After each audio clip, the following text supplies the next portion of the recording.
In Terraria's recent State of the Game for February, Relogic not only said that 2024 would be the best year yet for Terraria, but that next month they would be showing a big new feature, which is also why they decided to not show off anything new in this State of the Game. And since Relogic has been talking about 2024 being the release year for 1.4.5 for a good bit now, alongside some odd wording with May and Spring in February's State of the Game, it's looking like more than ever that this update is close to releasing. So that's why, in today's video, I thought it'd be the perfect time to go through and take a look at every confirmed feature that we have been told about so far.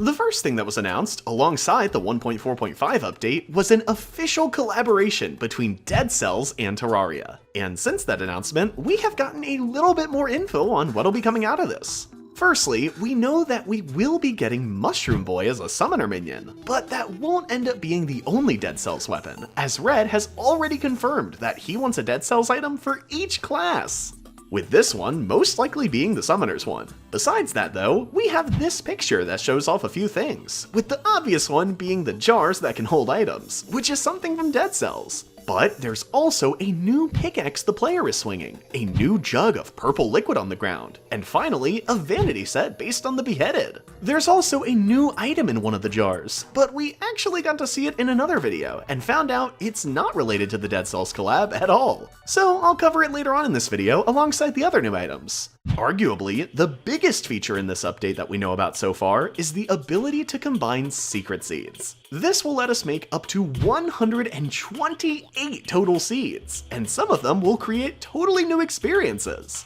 like the Vampire Seed that was shown off through this GIF, a Skyblock map, and a Shimmer Ocean Seed. And while this is a feature coming out in the next update, we can actually try it now.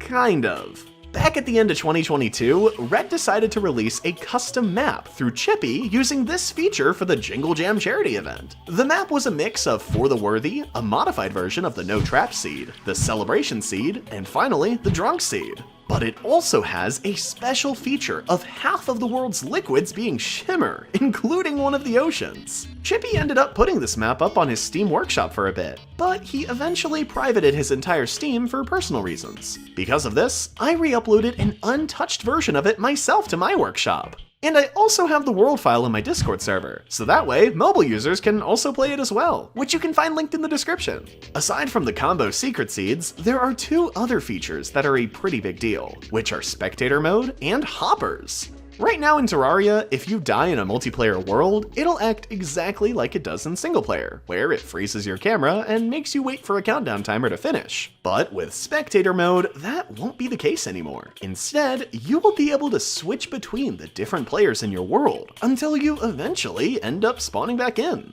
As for the hoppers, we got this video, which not only shows items automatically going into chests, but specific items seem to be going in specific chests, which will completely change farming in Terraria, while also making things way easier.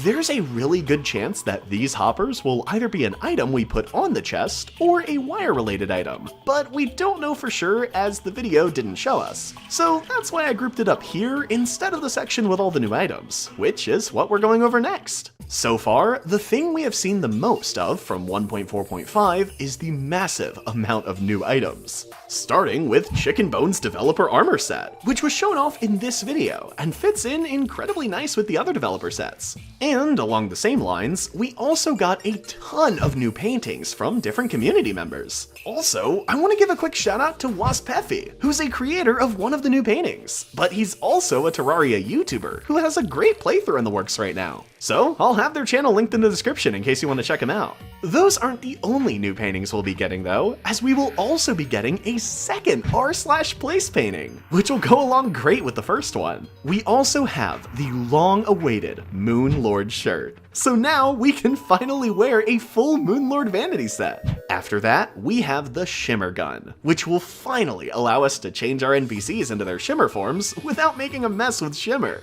And speaking of Shimmer, we will be getting a full set of Ethereum furniture, which will be a nice touch for builders. After that, we seemingly have two new whips that were hidden in this image, meant to show off the new language options, but we don't really know anything about them yet. Those aren't the only whips though, as we have also gotten 2 videos showing off new whips that go with the Corruption and Crimson biome. There's also one other whip that we got to see in Chippy's footage when he played with Red, which is this white whip in the hotbar. Another interesting weapon-related item coming is the magic yo-yo bag, which will allow your yo-yo to break off of its thread when it's thrown, allowing you to get some range damage in. We will also be getting the throwable mud block as a weapon, which can be seen in the video I have on screen now.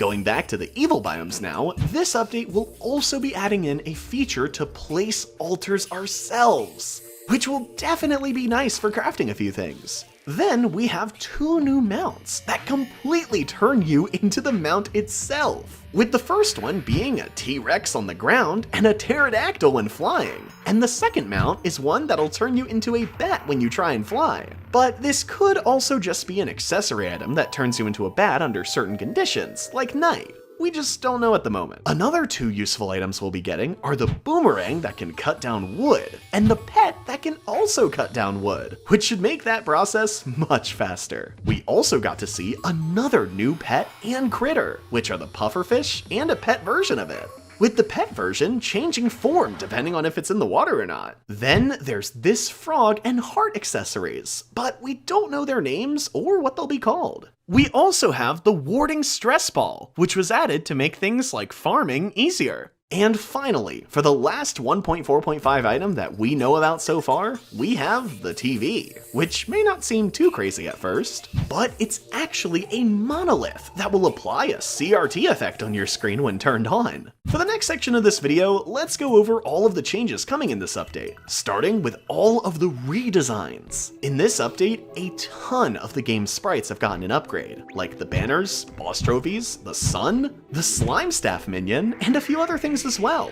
And while not a straight up redesign, something else we'll be getting is the ability to see fish in the water while fishing, which is a nice touch. The character creation screen will also be getting an upgrade, which is also where we'll be able to choose our player's tone for when you get hurt. A change that builders will really like to hear is that the Rubble Maker is getting an upgrade, with this update allowing it to place more things, like presents and other odd blocks that'll work well as decorations. Phase blades have been totally reworked, with you now being able to throw them like a ranged weapon. And finally, the last set of changes that we know has to do with the game's soundtrack, as it's confirmed that we will be getting 2 new ones. The first one is one that will play while you're battling the Eater of Worlds, and it sounds like this. The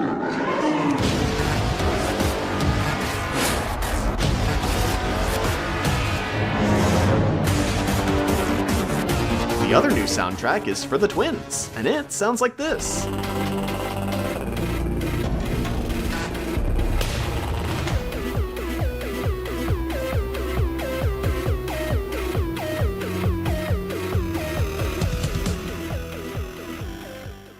And finally, for the last section of this video, I want to quickly go over what's happening with Terraria's crossplay. So far, development on crossplay has been going strong, with Relogic sharing this image showing off various platforms playing with each other, alongside another image showing off the world setting for crossplay. So it's definitely coming along nicely.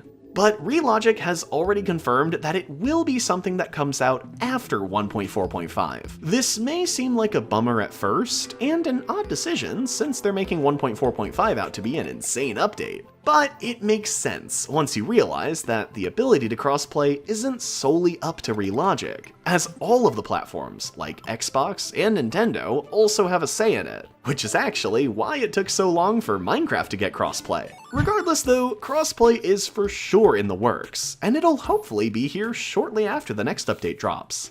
That wraps up this video, and while these were just everything that was already confirmed for the update, be sure to let me know what other features you'd want to see in this update. I'm also sure I did miss a few of the features here and there, as there's a ton of things announced in different ways, but this was at least most of everything. Thanks for sticking to the end. Be sure to like and subscribe for more Terraria videos like this in the future. And as always, make sure to have a wonderful day.